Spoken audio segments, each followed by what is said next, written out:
Hello everyone, this is Asmode. Recently, Fly3D launched a filament buffer. This filament buffer can effectively reduce the input pressure of your extruder, deliver the filament to the extruder when it needed it, and comes with a filament presence sensor.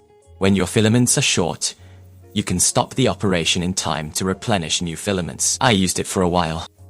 This is what I printed out.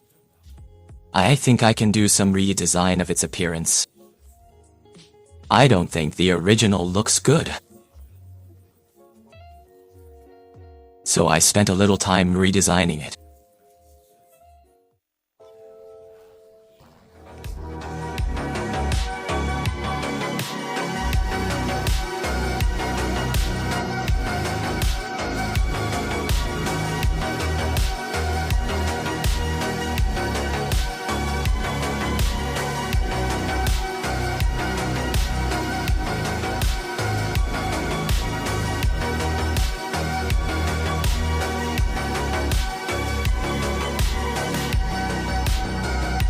Doesn't that look exquisite?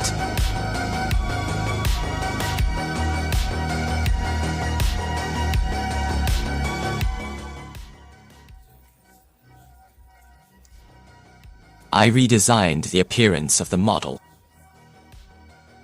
Added a button that is easier to press. A more accessible pressing handle. And the self-contained support designed directly in the model, and the exclusive optimization of 3D printing of screw hole is carried out. Make the model easier to print, and I have also made an easy-to-understand installation manual for graphic culture to help you better install it. I have shared about models in Cults 3D. Friends who have bought hardware parts series, you can download it and print it yourself. Friends who want to buy can also go to AliExpress, find MELLOW stores to buy. Let's start assembling next. This is all the printed parts. There are 9 of them. We need to prepare a small screwdriver or blade in advance. Strong glue, such as 401 glue, 502 glue, etc. And an electric soldering iron. Let's start dealing with the support. This part needs 2 supports. The support here can be removed by gently breaking it open with your hands. Support in a hole. Need to use a screwdriver or blade to remove.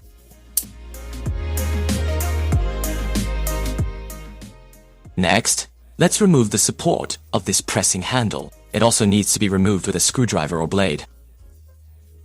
Finally, the support of the main shell is removed. This support is removed without the use of a tool. Gently press on the extension. It can be dismantled slowly. Do not use brute force. This is the support surface after demolition. It's neat and clean. No additional processing is required.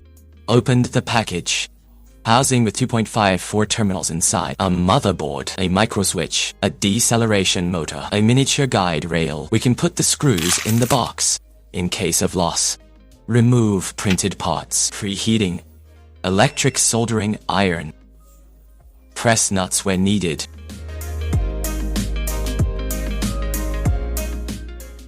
This red part should pay attention to the strength when hot pressing the nut. Prevent excessive deformation. So far, we have completed the crimping of all the hot melt nuts. Remove the microswitch. Plug the thread into the corresponding hole. Press the microswitch into place. Remove the corresponding M2 screw and install it in place. This little red part, we need to polish the edges to restore it to its original condition. Take out the spring, plug into the corresponding position, then insert the printout and the spring here. After installation, you can drop some lubricating oil appropriately. Guarantee smoothness. Need to pay attention to. It may need to be polished repeatedly until it moves back and forth smoothly. Remove the bottom pressure plate in order to ensure smooth movement. We also need to polish it. Do toe. The screw hole of the print is designed without support, so we might need to use a screwdriver. Comb these holes so that the screws can be installed smoothly. Remove M2 back screw and install it in place. And note that the screws don't need to be too tight here. The red cylindrical print can be taken out as appropriate. Drop a little adhesive here. Take out a magnet. Press gently until it is installed. Put it aside and wait for it to solidify. Remove the N20 deceleration motor. Remove the drive gear with screws. Take out a bearing. Screw the low axis plane of the motor to the position shown in the video. Put the drive gear bearing into the lower shaft in turn, and then put it in. There is no need to tighten the screw. At this time, you can take out a piece of filament or an L-shaped screwdriver. Position the driving gear. Then tighten the screws. Remove the motor pressure platte. Remove 2 M3 flathead screws and fix it in place. Remove the circuit board. Pay attention to the position and then put it carefully into place. Remove M2 cup head screw. Gently tighten according to the screw hole position. The M3 flathead screw can be removed. Remove the anti-loosening gasket. Take out a bearing. Remove the anti-loosening gasket and then put it in turn. Assemble another one in order and then put it in as shown in the picture. Right in the 2 screw holes. This part is part of the consumable breakage sensor. When the consumables pass through here, then the filament is detected. Conversely, there is no filament. Here is the wiring part. You can connect according to this picture. Don't pick up the Mark X part. Otherwise, it will not be available. After you pick it up, we can sort out the wires. Press into these gaps. Take out the guide rail. Please note that the large side is installed on the main shell. Remove 2 M2.5 flathead screws. Tighten it on the 2 holes at the bottom. Take out the red column that has just been glued. Remove Teflon tube. You can straighten it properly. It can then be installed into a hole in the cylinder. Install it into the corresponding bit as shown in the video. Use tweezers or a small screwdriver to align the screw hole of the guide rail. Remove 2 M2.5 screws and install them and tighten it. The buffer depends on the position of the magnet to determine whether it is fed or not. When the magnet moves to the innermost side, it drives the motor to send a filament. Remove 2 pneumatic connectors. Clip it into the front and rear inlet and outlet. Take out 2 blue claws. Clip it into the gap between the pneumatic connector and the print key. Remove the passive extruding gear. Remove the metal shaft. Remove needle roller bearing. Put it into it in turn. Take out the red pressing handle to print and stuck it into it. We can use some lubricating oil. Lower plays a role of lubrication here. Take out the longest dust head screw.